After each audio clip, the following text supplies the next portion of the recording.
Gracias.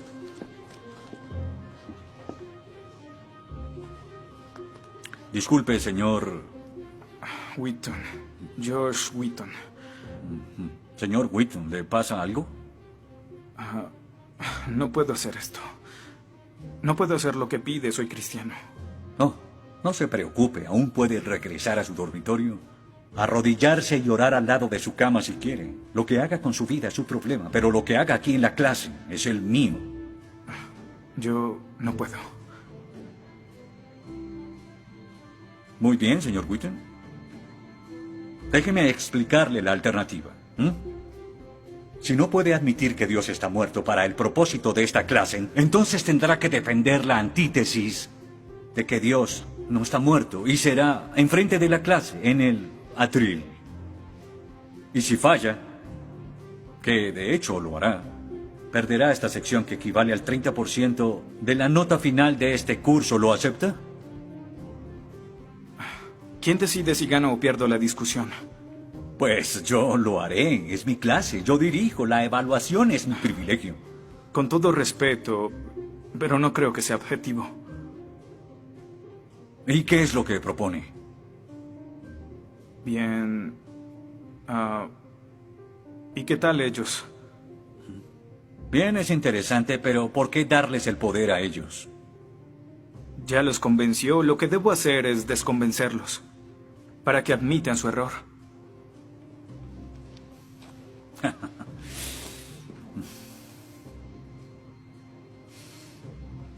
Bien.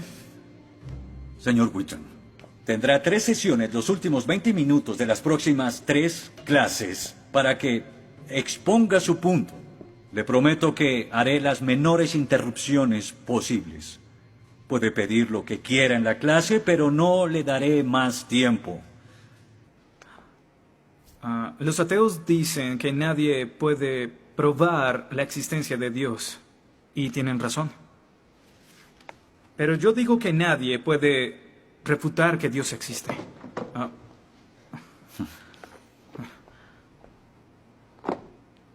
Pero la única forma de debatir este asunto es observando la evidencia disponible. Y es lo que vamos a hacer. Pondremos a Dios en un juicio. Con el profesor Radisson como fiscal y yo como el abogado defensor. Y ustedes como el jurado. La mayoría de cosmólogos están de acuerdo con que el universo empezó hace 13.7 billones de años en un evento conocido como la Gran Explosión. Ahora, analicemos la descripción del físico ganador del premio Nobel Steven Weinberg de cómo habría sido la Gran Explosión y, ya que él es ateo, podemos estar seguros de que no hay ninguna inclinación religiosa en su descripción. Al principio, hubo una explosión y en 3 minutos, 98% de la materia que hay o habrá se produjo. El universo apareció. Por 2500 años, la mayoría de científicos estuvieron de acuerdo con Aristóteles, con la idea de que el universo siempre ha existido sin inicio o final. Pero la Biblia no está de acuerdo. En 1920, el astrónomo belga Georges Lemaitre, teísta, que de hecho... ¿Qué es un teísta? Un teísta es alguien que cree en la existencia de Dios. Dijo que todo el universo saltó a la existencia en 1/1000.000 de 1/1000.000 de segundo. De la nada, en un inimaginable destello de luz. Así es como esperaría que el universo respondiera si Dios hubiera dado la instrucción en Génesis 1:3 que exista la luz. En otras palabras, el origen del universo apareció como se esperaría después de leer Génesis y por 2500 años. La Biblia tiene razón y la ciencia está equivocada. Todo apunta a un Dios que lo creó, verán. En el mundo real no se ven cosas que se salgan de la nada, pero los ateos quieren hacer una excepción en esta regla. Específicamente en el universo y... Pero en su libro El espejismo de Dios, Richard Dawkins dice que si me dices que Dios creó el universo, entonces tengo el derecho a preguntar quién creó a Dios. La pregunta de Dawkins solo tiene sentido en términos de un Dios que ha sido creado. No tiene sentido en términos de un Dios no creado. que es la clase de Dios en el que creen, incluso dejando a Dios fuera de la ecuación, tengo el derecho de devolverle la pregunta al señor Dawkins y decir, si el universo te creó, ¿quién creó el universo? Ven, tanto teístas como ateos están agobiados por contestar la misma pregunta de cómo iniciaron las cosas. Lo que espero que entiendan de esto es que no hay que cometer suicidio intelectual para creer en un creador tras la creación, y en la medida que descarten a Dios, se verán obligados a encontrar una increíble explicación de cómo las cosas iniciaron.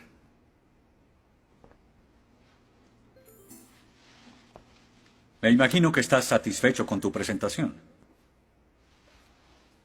Veo que astutamente evadiste el hecho de que Stephen Hawking, el científico más famoso del mundo y no es teísta, recientemente estuvo a favor de un universo autodiseñado.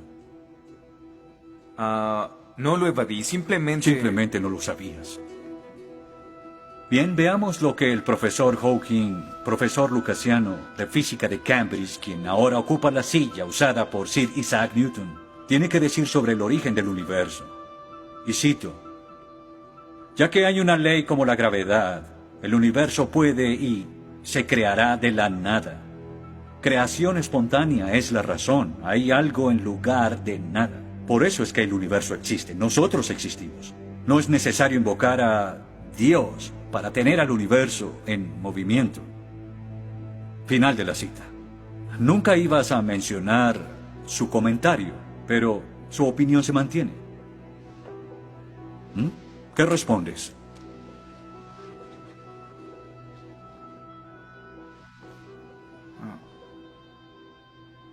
No sé. ¿No sabes? Pinché el globo de todo tu argumento con un solo alfiler y... ¿tú no lo sabes? Oh.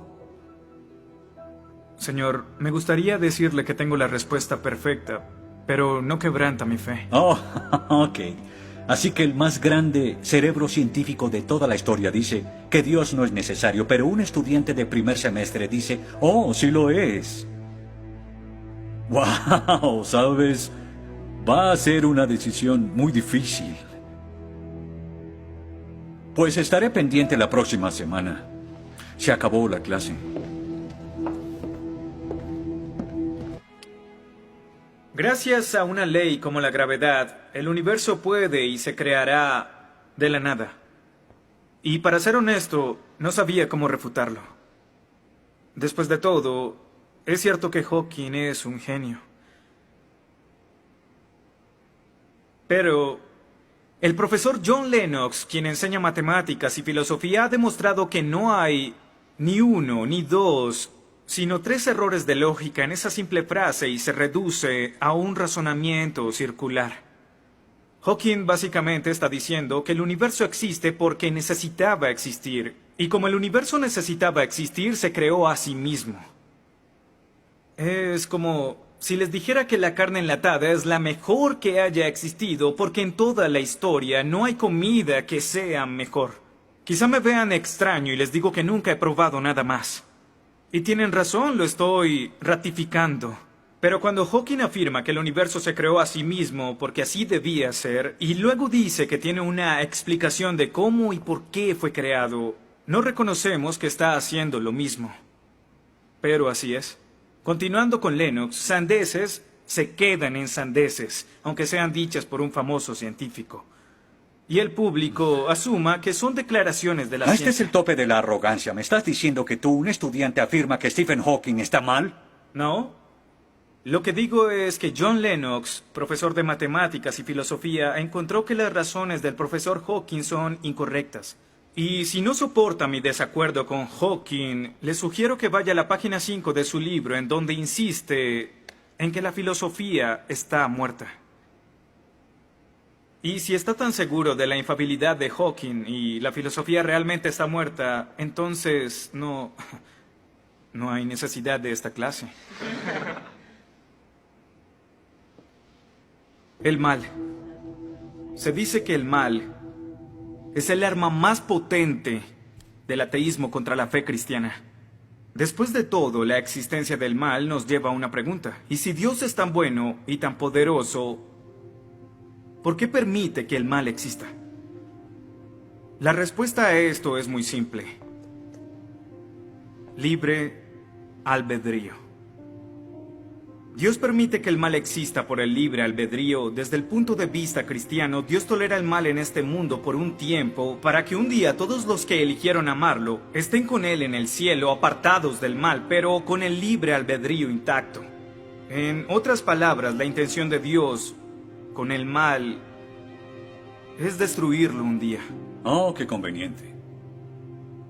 Un día me desharé de todo el mal del mundo, pero hasta ese momento tendrán que lidiar con las guerras, holocaustos, tsunamis, pobreza, hambruna y sida. Que se diviertan. Luego nos enseñará sobre el absolutismo moral. ¿Pero por qué no? El profesor Radisson, quien claramente es ateo, no cree en absolutismo moral, pero en su programa dice que planea hacernos un examen en la última semana. Apuesto a que si consigo una A en el examen haciendo trampa, inmediatamente empezará a sonar como un cristiano, insistiendo que está mal hacerlo. ¿Y qué base tendría él? Si el propósito de mis acciones es lograr el éxito, entonces, ¿por qué no podría hacerlo? Para los cristianos, el punto de la moralidad, lo que constituye lo bueno y lo malo, es una línea directa que nos conduce hacia Dios. Oh, estás diciendo que necesitamos a Dios para ser morales, que una moral atea no es posible. No, pero sin Dios no hay una razón para ser moral. No habría un estándar para el comportamiento moral. Para los cristianos, mentir, robar, hacer trampa en un examen para lograr una calificación que no merezco está prohibido. Pero si Dios no existiera, según Dostoyevsky, este es el punto. Ahora, si Dios no existe, entonces todo es permitido. Y no solo es permitido, sino sin sentido. Si el profesor Radisson tiene razón, entonces nuestra lucha, nuestro debate, lo que decidamos aquí no tiene sentido. Nuestras vidas, nuestras muertes no serán diferentes a las de un pez dorado. Oh, qué ridiculez. Después de toda tu charla, ¿quieres decir que solo hay una opción? Creer o no creer. Así es. Eso es todo. De eso se trata todo. La diferencia entre su posición y la mía es que usted les quitó su elección. Les exigió que eligieran la casilla marcada con no creo. Sí, porque quiero liberarlos. Porque la religión es como un virus mental que los padres han heredado a sus hijos. Y el cristianismo es el peor de todos. Lentamente se mete en tu vida cuando estás débil, enfermo o indefenso. ¿La religión es una enfermedad? Sí. Sí, infecta todo. Es la enemiga de la razón. ¿Razón? Profesor, usted dejó la razón hace mucho tiempo. Lo que nos está enseñando aquí no es filosofía, ni siquiera es ateísmo. Lo que nos está enseñando aquí es antiteísmo. No es suficiente. Necesita que todos no creamos como usted. ¿Por qué no admites la verdad? ¿Quieres enredarlos en tu primitiva superstición? Lo que quiero es que tomen su propia decisión. Eso es lo que Dios no sabes quiere. cuánto voy a disfrutar reprobándote. Pero ¿a quién realmente quiere reprobar, profesor? ¿A mí? ¿O a Dios?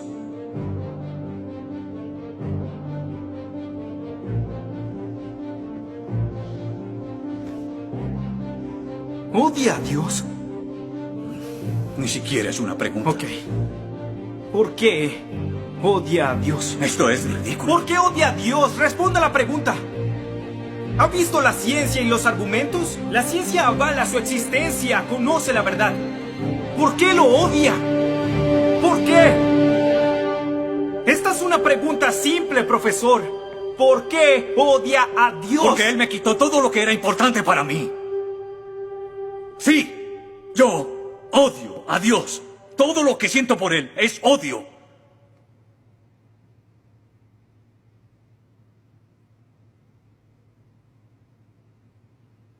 ¿Cómo puede odiar a Dios si no existe?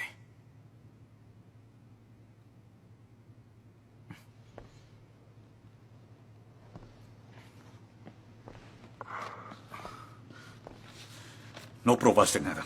Quizá no.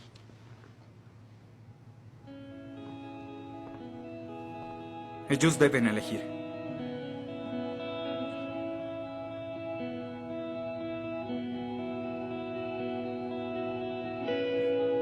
¿Está Dios muerto?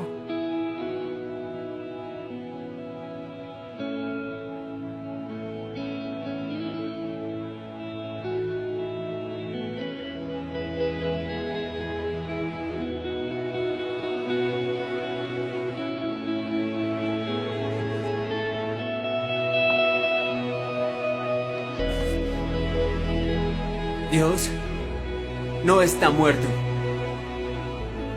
Dios no está muerto. Dios no está muerto. Dios no está muerto.